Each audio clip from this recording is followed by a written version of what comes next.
ആ മനുഷ്യത്തലത്തു നിന്ന് ഞാൻ ദൈവത്തെ ഈശ്വരനും അള്ളാഹുമായി തീർന്ന് ആ ഈശ്വരനെ അള്ളാഹുവിനെ ചെന്ന് കണ്ടപ്പോൾ ആ സ്വരൂപം എന്നെ അദൃശ്യതയിൽ കൊണ്ടുപോയി.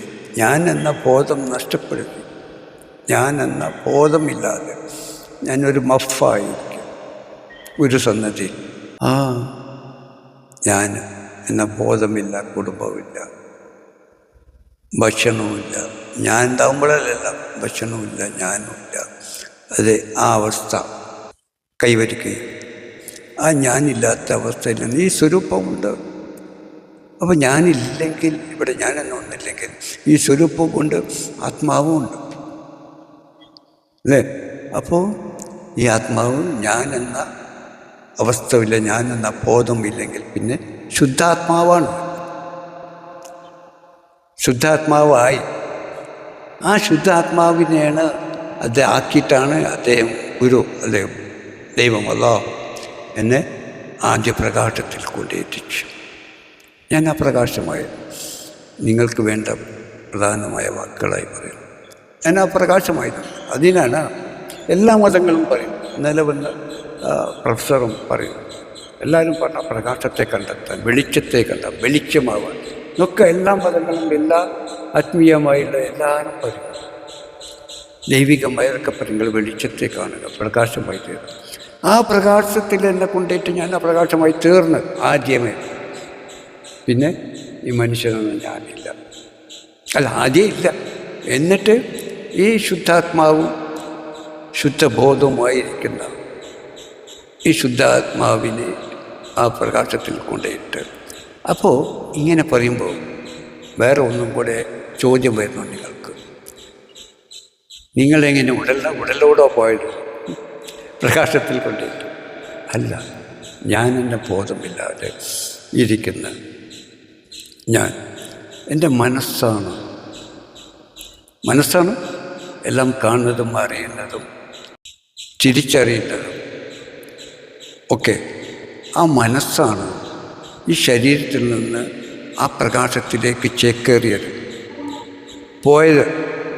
ഏതുപോലെ എന്ന് പറഞ്ഞാൽ ആ സൂര്യൻ കോടാനകോടി കിലോമീറ്റർ അകലത്തിലിരിക്കുന്ന ആ പ്രകാശം സൂര്യൻ എവിടെയാണ് പ്രവർത്തിക്കുന്നത്, എവിടെയാണ് എഫക്റ്റിങ് പ്രവൃത്തിയുള്ളത്? ഭൂമിയിലാണ് നമ്മൾ. അതെ, ആ കോടാനക്കോടി കിലോമീറ്റർ അപ്പുറം ഇരിക്കുന്ന സൂര്യൻ പ്രവർത്തിക്കുന്നവിടെ ഭൂമിയിലാണ് അല്ലേ? ഇവിടെ വന്ന് പ്രവർത്തിക്കുന്ന പോലെ ഈ ശരീരത്തിൽ നിന്ന് ഈ മനസ്സ് ആ പ്രകാശത്തിലേക്ക് പോയി, ആ സൂര്യനെ പോലെ ആ പ്രകാശത്തിലേക്ക് ചെന്ന് ആ പ്രകാശത്തെ ചെന്ന് അനുഭവിച്ച് ആ ദിവസങ്ങളിലുള്ളൂ. ഞാൻ അപ്പോൾ വിളിച്ചു പറയണ്ടേ, എന്നെ പ്രകാശമാക്കുക. അങ്ങനെ പ്രകാശമായി തീർന്നു. ഞാൻ ആ പ്രകാശമാണ്.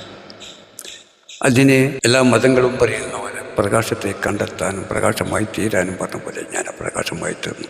അതാണ് ഖുർആൻ പറയുന്നത്. സൂറത്ത് 24:135 വചനം ലാസ്റ്റ്, അള്ളാഹു ഉദ്ദേശിച്ചവരെ അവൻ തൻ്റെ പ്രകാശത്തിലേക്ക് മാർഗദർശനം നൽകുന്നു. അതാണ് ഇവിടെ സംഭവിച്ചത്. അള്ളാഹു തന്നെ ആ പ്രകാശത്തിലേക്ക് മാർഗദർശനം നൽകി പ്രകാശത്തിൽ കൊണ്ടെത്തിച്ച് പ്രകാശമാക്കിയത്. ആ പ്രകാശമാണ് ഞാൻ. പിന്നെ അതാണ് സൂറത്ത് 6:75 വചനത്തിൽ പറയുന്നു, ഇബ്രാഹിമിന് സൃഷ്ടികർമ്മങ്ങളും രാജാധിപത്യ രഹസ്യങ്ങളും എല്ലാം കാട്ടിക്കൊടുത്തിരുന്നു. അപ്പോൾ പിന്നെ ഇബ്രാഹിം അവിടെ ഇല്ല, പിന്നെ അള്ളാഹുവിൽ. അപ്പോൾ ഇബ്രാഹിം അതാ ഞാൻ പറഞ്ഞ അള്ളാഹുവാണ്. ആ ഇബ്രാഹിമിനെ നിങ്ങൾ കഅബ ഷരീഫിലേക്ക് സ്മരിക്കുന്നതും അവിടെ ചെന്ന് സുജൂദ് ചെയ്യുന്നതും ആ അള്ളാഹുവിനാണ്. അതാണ് യൂസുഫിനെയും ആദമിനെ ഇബ്രാഹിമിനെ അതുപോലെ റസൂലുള്ളാഹിയെ ആ ഫാത്തിഹയിലൂടെ കണ്ട് ആ റസൂൽ അള്ളാഹുവിനെ നിങ്ങൾ റുക്കും സുജൂദും ചെയ്ത് നമസ്കരിക്കുന്നത്. അപ്പോൾ നമ്മൾ ഇങ്ങോട്ട് വരാം. ആ പ്രകാശമായ ഞാൻ അള്ളാഹുവിൻ്റെ വിശേഷ ഗുണമെല്ലാം ഉൾക്കൊണ്ടിരിക്കുന്ന ആദ്യ ഒളിവാണ്, നൂറുള്ളയാണ്, പ്രപഞ്ചത്തിൻ്റെ ആദ്യ വിത്താണ്. എല്ലാ പ്രപഞ്ചവും സകലമാനും മനുഷ്യനും ആ വിത്തിൽ ഉൾക്കൊണ്ടിരിക്കുന്നു. ആ പ്രകാശ വിത്തിൽ, ആദ്യ വിത്തിൽ. അതിനെ ഞാൻ പറയുന്നു അദൃശ്യനായ ദൈവത്തിൻ്റെ മനസ്സാണ്, ആ പ്രകാശ മനസ്സാണ്. ആ മനസ്സിൻ്റെ ഉൾക്കൊണ്ടിരിക്കുന്ന ദൈവത്തിൻ്റെ വിശേഷ ഗുണങ്ങൾ ഉദ്ദേശ ലക്ഷ്യങ്ങളുമാണ്. മനസ്സിലാണല്ലോ ഉദ്ദേശ ലക്ഷ്യങ്ങളൊക്കെ ഉണ്ട്. പ്രാവർത്തികമാക്കാൻ വേണ്ടി ആ പ്രകാശം വിത്ത് കിളിർത്ത് മുളച്ച് വളർന്ന് പ്രകാശം, തീ, ചൂട്, വായു, വെള്ളം, എല്ലാം വാതകങ്ങളുമായി.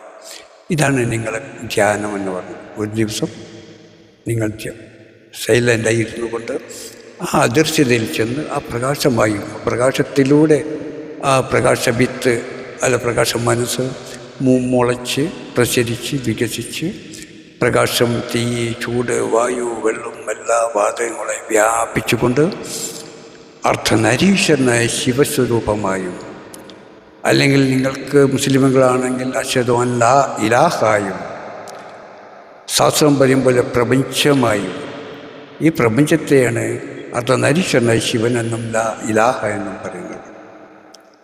ആ ശിവനും ഇലാഹുമായ സ്വരൂപമായി ഞാൻ, ദൃശ്യമായി പ്രകാശമായ ഞാൻ, ആ പ്രകാശം മുളച്ച് പ്രസരിച്ച് വികസിച്ച് ആ ശിവനും ഇലാഹുമായി സ്വരൂപമായി രൂപം കൊണ്ട്, എന്നിട്ട് എൻ്റെ ശരീരത്തിൻ്റെ ഉള്ളിലെ, എൻ്റെ ഈ സ്വരൂപത്തിൻ്റെ ഉള്ളിലെ നാരിയാം, അർദ്ധനാരിയാം ഗർഭമായ ഭൂമിയിലേക്ക് എൻ്റെ ആ ആദ്യ പ്രകാശം തന്നെ ബീജമായി ഇറങ്ങി വന്നുകൊണ്ട് ശിവനും ഇലാഹും പ്രപഞ്ചവുമായ എൻ്റെ ചെറുരൂപത്തിൽ ശിവനും ഇലാഹുമായ ഞാൻ പുനർജനിച്ചുകൊണ്ട് അതിനെ ശിവ അവതാരമെന്നോ, ശിവൻ പുനർജനിച്ചുള്ള ശിവ അവതാരമെന്നോ, ഇലാഹിൽ നിന്ന് പിറന്ന ഇല്ലാഹ എന്നും, ആ നൂറ് ഇറങ്ങി വന്ന രണ്ടാമത്തെ നൂറായ അന്ന മുഹമ്മദ് റസൂലുള്ളാഹി എന്നും പറയുന്നത് ഈ ദൃശ്യമായി വന്ന ദൈവത്തെയാണ്.